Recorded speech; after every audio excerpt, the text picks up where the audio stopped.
Good morning, everyone. Our first case this morning is Johnson v. State. Counsel? Good morning, Your Honors. May it please the Court, Shannon Hemmendinger, Assistant Public Defender on behalf of Mr. Johnson. I'd like to reserve 2 minutes for rebuttal, please. The issue before Your Honors this morning is whether the State is collaterally estopped from bringing Mr. Johnson to trial on the charge of possession of a firearm by a convicted felon. To make that determination, we have to look at the facts and circumstances surrounding the jury's verdict in the first trial and determine if, in acquitting Mr. Johnson of essentially all of the charges in this case, the jury considered the issue of whether Mr. Johnson possessed a firearm and resolved that issue in his favor. As Your Honors, is your issue a double jeopardy issue? In other words, it's already been determined. You couldn't have come to a verdict in the first case, and now, but the essential elements of the two crimes are not the same, correct? That You're is just correct, relying Your on Honor. the fact that you couldn't have reached a verdict in the first case and now have something. So we're not talking about the typical double jeopardy where the elements are the same, because they're not. Correct. Because essentially the State's theory at trial was that there was a driver and a passenger. They were principals in the burglaries. Both of them were acquitted by the jury. The jury found there was insufficient evidence to find beyond a reasonable doubt that either were involved. And we know that the co-defendant was, in fact, the passenger. I think that's a safe assumption because the one officer testified, I saw someone run from the passenger side, and that person was not caught Mr. first. Johnson. He was caught. And I believe there were 3 people caught, Mr. Johnson and 2 other individuals. One of them was let go for whatever reason we don't know. But Your Honor is correct. It's not the typical double jeopardy analysis. Collateral estoppel, however, is sort of embodied within the double jeopardy clause. And Your Honor is absolutely correct. Well, I mean, it would seem kind of strange if the State's theory of the case was that they were all principals and the jury found that they were all not guilty, that the State would then proceed on the firearm charge when the jury has found that these 2 people were involved, or at least there was insufficient evidence to find they were involved. Precisely. So, I mean, to be involved, they had to be in the car.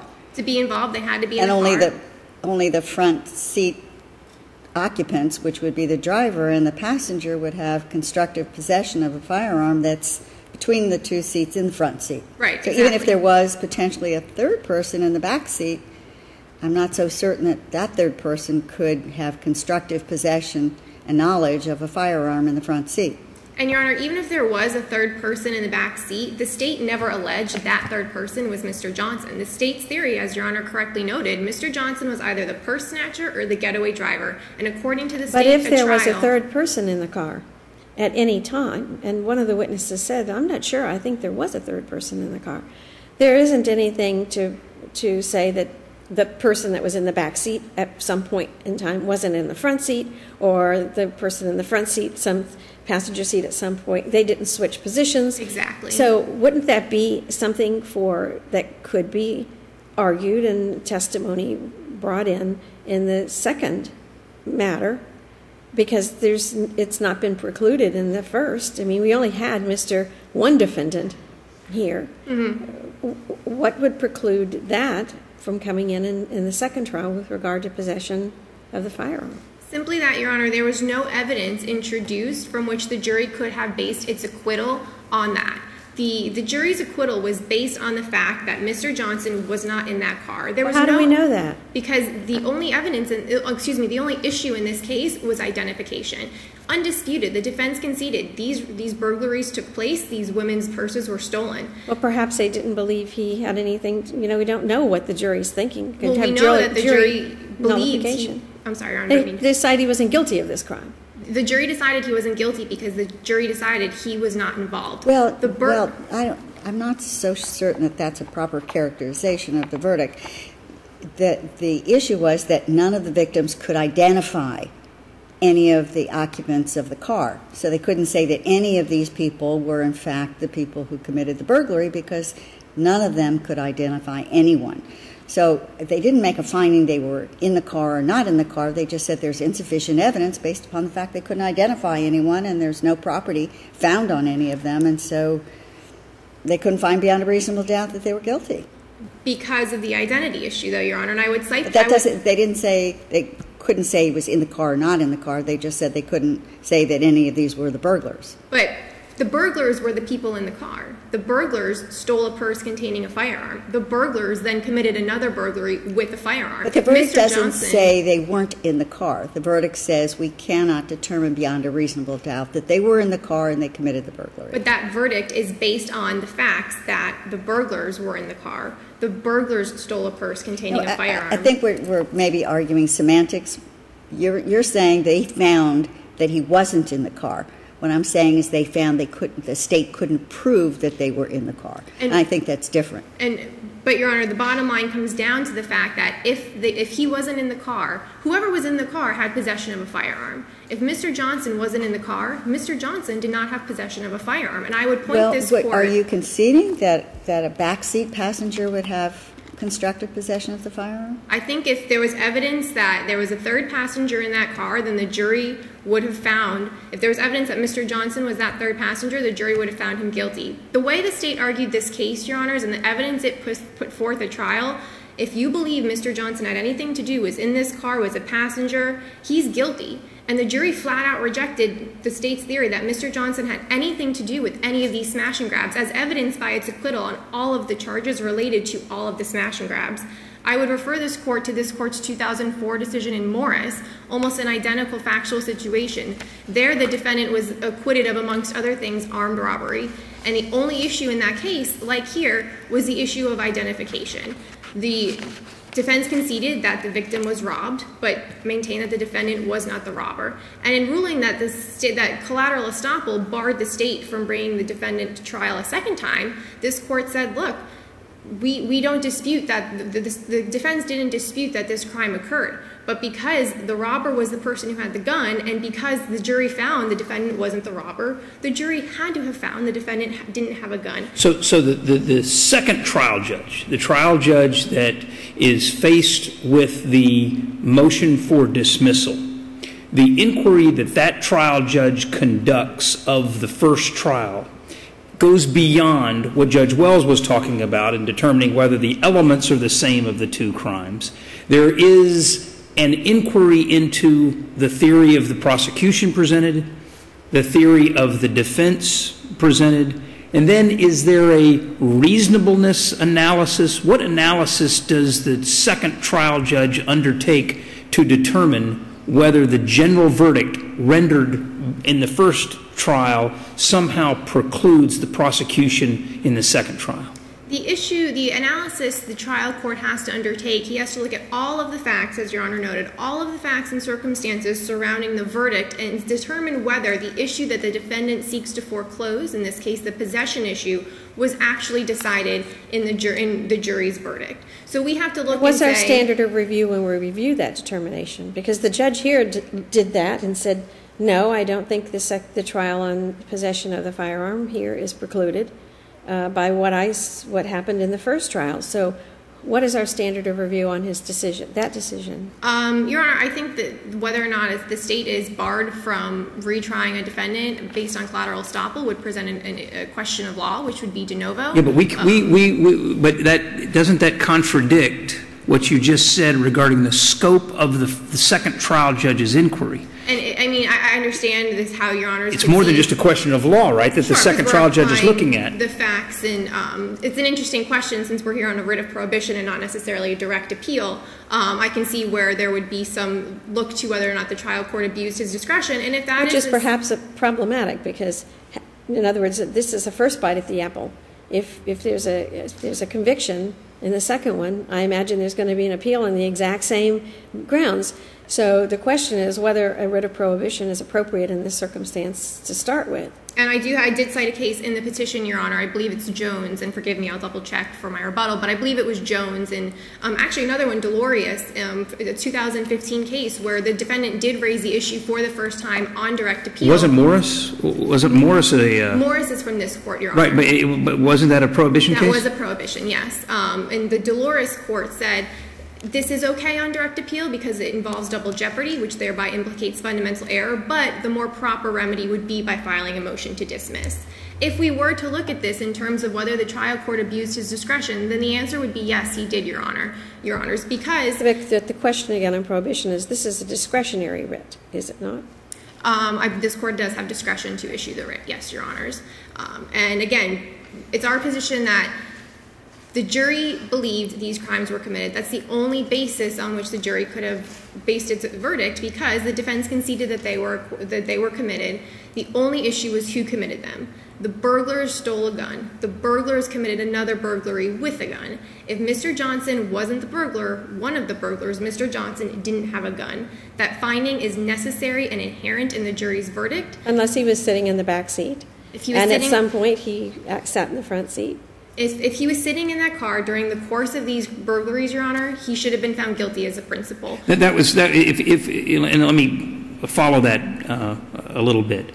If he was a backseat passenger, would he then still not have been charged as a principal of the third burglary of the handbag? He would have, Your Honor. As a burglary with a firearm? I think to say that somebody could be in the back seat while the driver and the passenger were driving around committing burglaries, that person didn't have any involvement to subject him to principal liability, is sort of an unreasonable leap to make. I think any passenger in that car during the commission of these crimes should have been found guilty. But he was not charged. That was just not the theory of the prosecution's case. Exactly. The sole theory of the prosecution's case was that Mr. Johnson, and the state argued, it doesn't matter if you don't think his hand never touched the purse, if you think his hand touched that steering wheel. The state's theory was very clear. He was one of these two people, and that he was guilty no matter which role he was fulfilling. And because the jury found he wasn't either of them, the jury had to have found that he didn't possess a gun. And because this issue has been decided, we would ask that this court grant the petition and rule. Well, it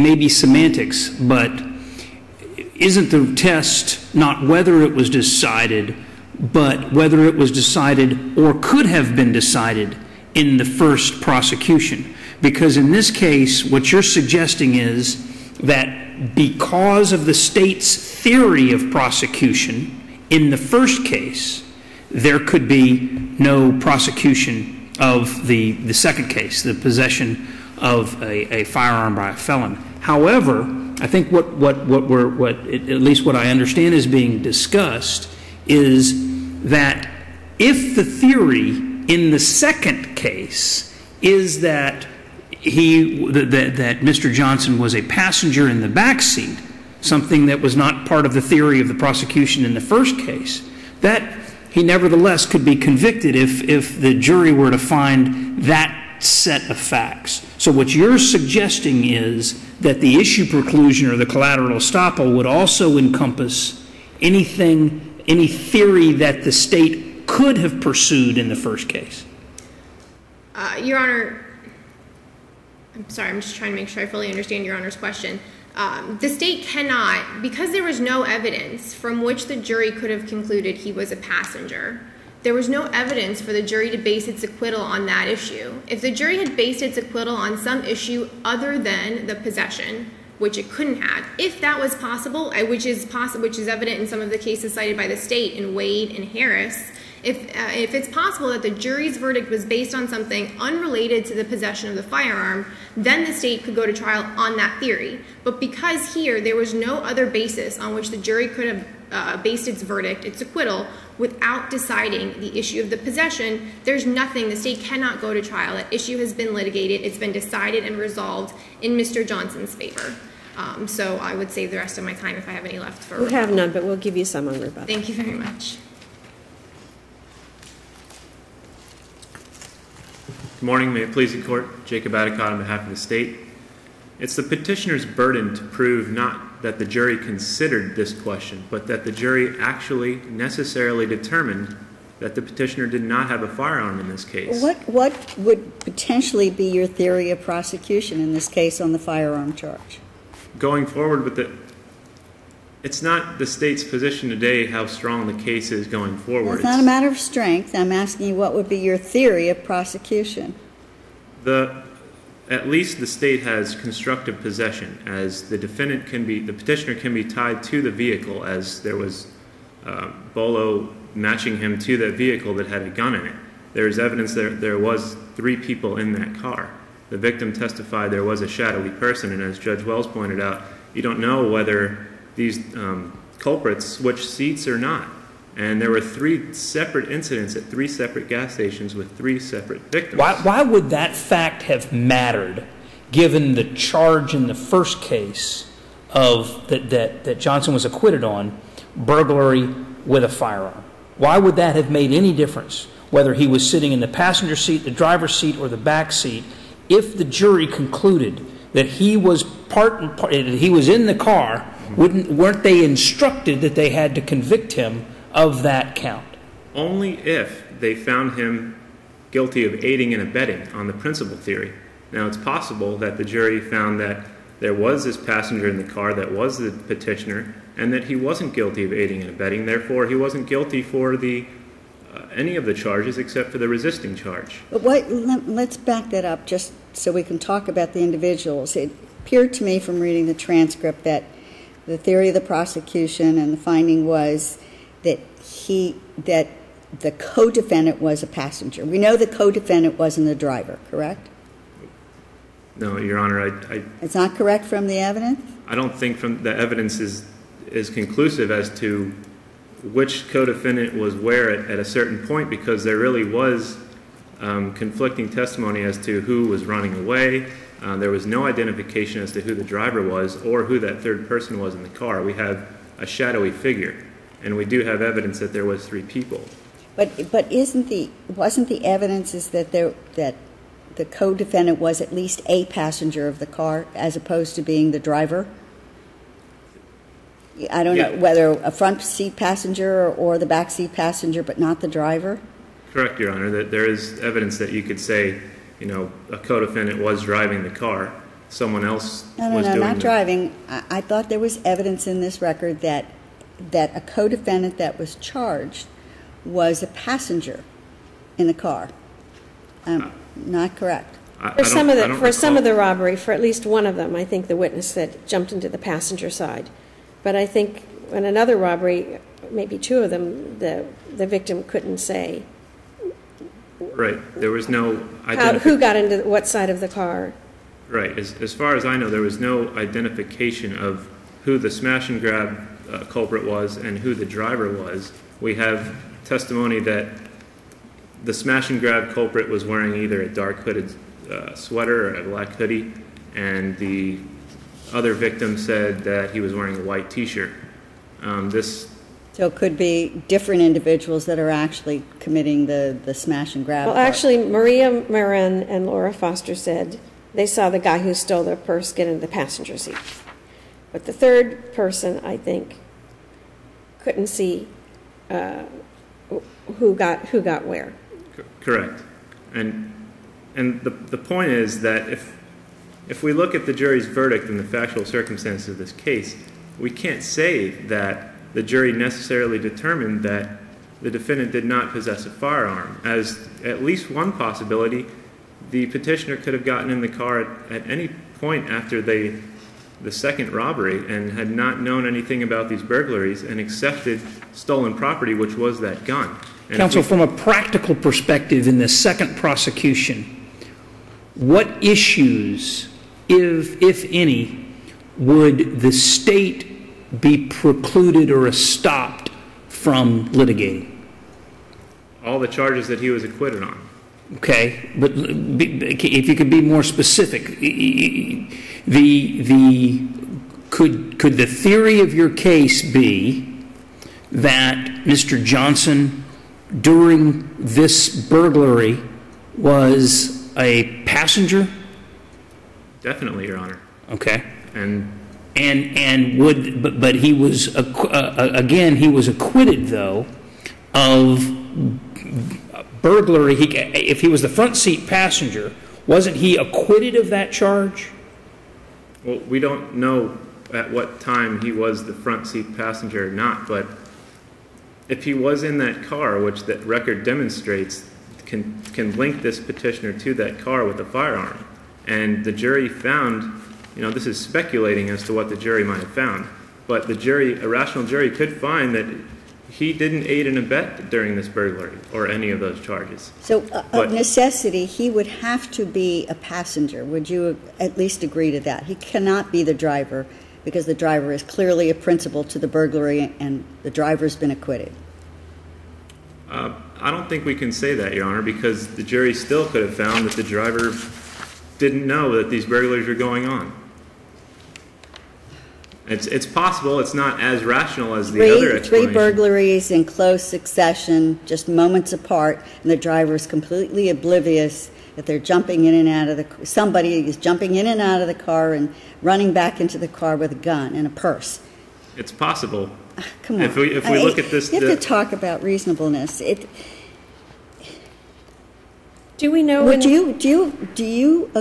you contend that a backseat passenger would have constructive possession of a firearm? Let's assume he was only in the back seat, never went in the front seat of the car. Would that individual have constructive possession of a firearm wedged between the two seats in the front? I don't know if case law is supportive of that. I mean, we'd have to tie him into the front seat. But there's no record evidence showing where exactly he was at a particular point in time or what happened to that firearm, where he was. And do we know when the potential third person came into the car? First snatch, second snatch, or do we have any idea where in this scenario the third person might have come I'm not in? sure which victim testified that there were the three people, but petitioner has stated that there were three people at least in the car.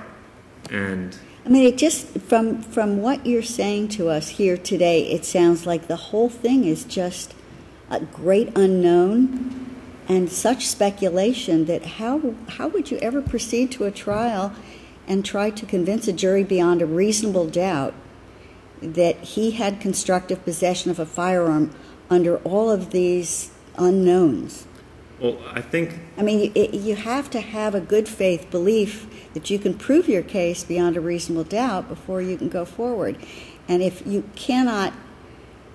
have no idea of where he was in the car, if he was a principal to the burglary, whether he had knowledge of the firearm, it just sounds to me like you're really stretching the envelope here. Well, Your Honor, respectfully, it's not the strength of the state's case going forward. It's the rule of law here is to look at what the jury decided and to say, did the jury necessarily determine this issue? And because there is this possibility that he was the shadowy figure, and a rational jury could find this, that he was a passenger not culpable of aiding and abetting, and that at some point he did have constructive possession of this firearm. The issue is whether it's precluded, whether the second case is precluded, not for double jeopardy reasons, but for estoppel reasons. Counsel, how do you distinguish Morris? In Morris, you have one victim and you have one culprit, and it's an aggravated. It's a robbery. Didn't you have four perpetrators and separate victims? It wasn't a single victim. I thought Morris was the case in which there were four perpetrators and more than one victim, and went to trial on one, was acquitted of the first trial, went to trial on the second, was convicted. I'm incorrect? From what I understand, Morris had the one victim and one robber. The two victims testified that they were walking in the Coconut Grove area of Miami when the defendant robbed them at gunpoint. Oh, yeah. Right, so there is one culprit at a robbery, which is the crime I'm against... looking at the case that they were referring to, Ash. Yeah, go ahead. And that's the crime against the person. So where you have one defendant on a robbery charge, a crime against the person, and the jury says this was not the guy, that means this was not the guy holding the gun. And then they necessarily found that the defendant in that case was not the guy holding that gun charged. Therefore, they necessarily decided the issue. Well, in this case, didn't the jury necessarily decide that Johnson was not involved in the third burglary? Because that's since the gun was in the second purse, the third burglary, and the jury acquitted on burglary with a firearm. So didn't they decide necessarily that he was not involved in that third burglary. As far as the burglary charge, yes, Your Honor, they acquitted him on that. Okay. But they did not decide that he was not in the car. I understand. And so the theory could be, just so I understand it, that he was in the car, not involved with the burglary, yet in possession, constructive possession of the firearm that was stolen in the second burglary. Exactly.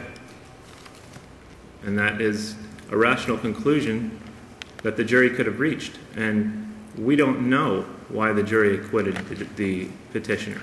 And because we don't know, we can't say that they actually necessarily determined this issue. And for those reasons, if there are no more questions, we respectfully request you affirm. Thank you, counsel. Counsel, we'll give you 1 more minute. This issue of the third person, the only person who says, I think there might have been 3 people, is Laura Forster, the second victim. And she says, forgive me, I'm paraphrasing from my notes, but I believe there might have been a third person. The windows were tinted. I don't know if there were a third guy, or my eyes were playing tricks on me. I was freaking out because I believe there were between 2 and 3 people in that car. Evidence of 3 people is shaky at best. And then I believe it was Officer James, who is the officer who follows the car after the bolo goes out, says he sees 2 people running from the car after the car crashes. So just to clarify on that point. The state, I want to key in on a very important word the state said. The state said that we're speculating on what the jury's verdict might have been. The jury's verdict was that Mr. Johnson had nothing to do with these robberies, these burglaries, these thefts, these acts of criminal mischief. We know that because the theory of defense was this happened, but it wasn't our client. And I'd like to just quote briefly from Judge Green's concurrence in Morris. The defense merely disputed that the petitioner was not the armed robbery. In acquitting the petitioner, the jury must have concluded that the petitioner was not the armed robber. To accept the state's theory that the jury might have decided on this case on some other issue is to engage in the kind of speculation which the U.S. Supreme Court has cautioned against, and that was in Ash, which Your Honor was referring to. Speculation doesn't play a part. If we're speculating about what the jury's verdict might have been, if it's possible that maybe they acquitted him on some alternative theory, which really is an unreasonable theory given the evidence and the arguments made in this case, that's not what Ash is about. That's not what this doctrine is about. We have to look at what the logical verdict in this case was, and it was that Mr. Johnson wasn't involved. If Mr. Johnson wasn't involved, he didn't possess a gun, and the state should be foreclosed from bringing a second trial on this issue. Thank you. Thank you both.